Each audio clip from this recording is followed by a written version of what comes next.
Selamat siang rekan-rekan media dan hadirin sekalian. Terima kasih telah bergabung di acara konferensi pers Gojek kali ini. Saya Haikal Raffi dan saya akan mendampingi jalannya acara kita kali ini. Di tengah situasi pandemi COVID-19, perusahaan Gojek mengalami tantangan yang sangat berat. Sebagai salah satu layanan transportasi ojek terkemuka di Asia Tenggara, Gojek terus berupaya untuk memberikan solusi terbaik bagi para pelanggan dan mitranya. Hari ini, kami akan berbagi informasi terbaru mengenai langkah-langkah yang telah diambil oleh Gojek untuk mendukung pelanggan dan mitranya selama masa pandemi ini, serta inovasi dan inisiatif baru yang Gojek luncurkan untuk mempermudah konsumen dan kebutuhan gaya hidup konsumen di masa adaptasi kebiasaan baru. Sebelum kita mulai, izinkan saya memperkenalkan para pembicara kita hari ini. Yang pertama ada Bapak Ade Aufiadani selaku CEO dari Gojek. Yang kedua ada Ibu Sylvia Anasya Salsat Nabila selaku PR dari Gojek. Kami akan memulai acara dengan paparan dari Bapak Ade Aufi yang akan memberikan gambaran umum tentang situasi saat ini dan upaya Gojek dalam merespon pandemi COVID-19. Selanjutnya, Ibu Sylvia akan memaparkan detail mengenai inisiatif dan inovasi terbaru yang telah kami siapkan. Untuk Bapak Ade Aufiadani, saya persilakan. Terima kasih atas waktunya, Mas Ekal. Gojek sebagai pionir dalam pelayanan transportasi berbisnis aplikasi di Indonesia telah mengimplementasikan serangkaian strategi proaktif untuk mengatasi berbagai tantangan yang dihadapi selama beberapa tahun terakhir.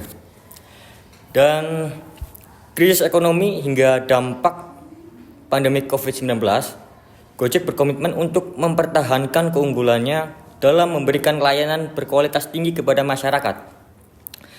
Selanjutnya, krisis yang dihadapi Gojek tidak hanya berdampak pada operasional perusahaan, tetapi juga menyangkut kesejahteraan mitra Gojek dan pengemudi ojol lainnya dalam menghadapi penurunan pendapat drastis para pengemudi. Gojek telah merespon dengan berbagai inisiatif, termasuk peningkatan kesadaran akan protokol kesehatan. Saat ini, kami fokus pada komunikasi krisis yang efektif untuk memastikan bahwa semua pihak terlibat mendapatkan informasi yang jelas dan tepat waktu. Kami mengakui pentingnya transportasi dalam mengelola konflik dengan mitra kerja dan komunitas lokal. Selanjutnya, strategi manajemen krisis Gojek juga meliputi evaluasi mendalam pasca krisis untuk memperbaiki sistem yang ada dan mempersiapkan perusahaan menghadapi tantangan di masa depan. Gojek bertekad untuk terus memperkuat hubungan dengan mitra kerja dan masyarakat dengan mengutamakan keadilan dan kesejahteraan bersama. Dalam mengatasi konflik dengan ojek lokal dan organisasi transportasi lainnya, Gojek telah melakukan langkah-langkah strategis untuk membangun dialog yang konstruktif dan mencari solusi yang menguntungkan semua pihak terlibat. Baik, hadirin sekalian, pada kesempatan ini izinkan saya menyampaikan pidato mengenai sebuah inovasi yang telah memberikan dampak besar bagi kehidupan kita sehari-hari, yaitu Gojek.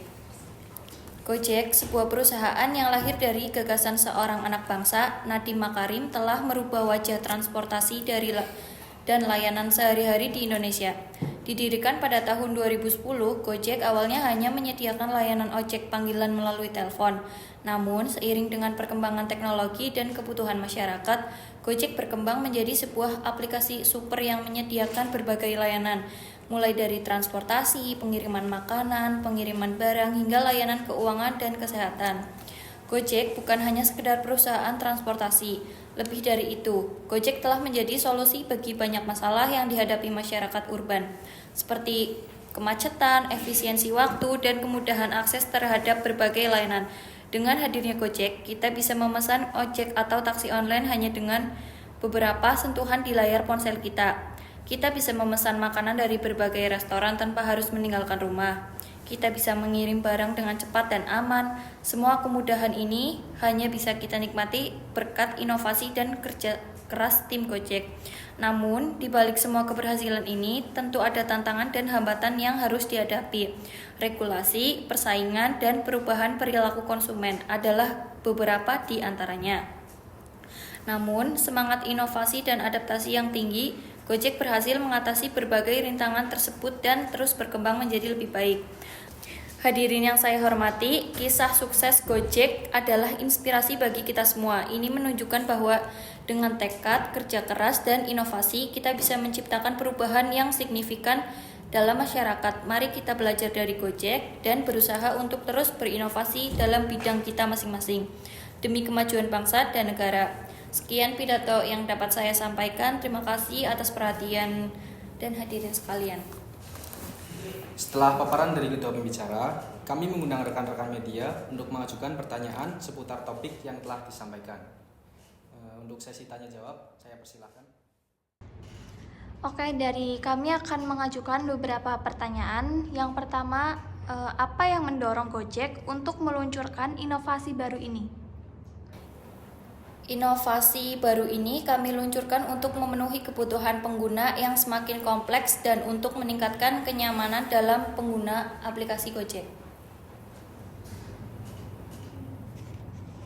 Yang kedua, bagaimana Gojek memastikan keamanan dan privasi pengguna terjaga dengan fitur baru ini? Terima kasih atas pertanyaannya.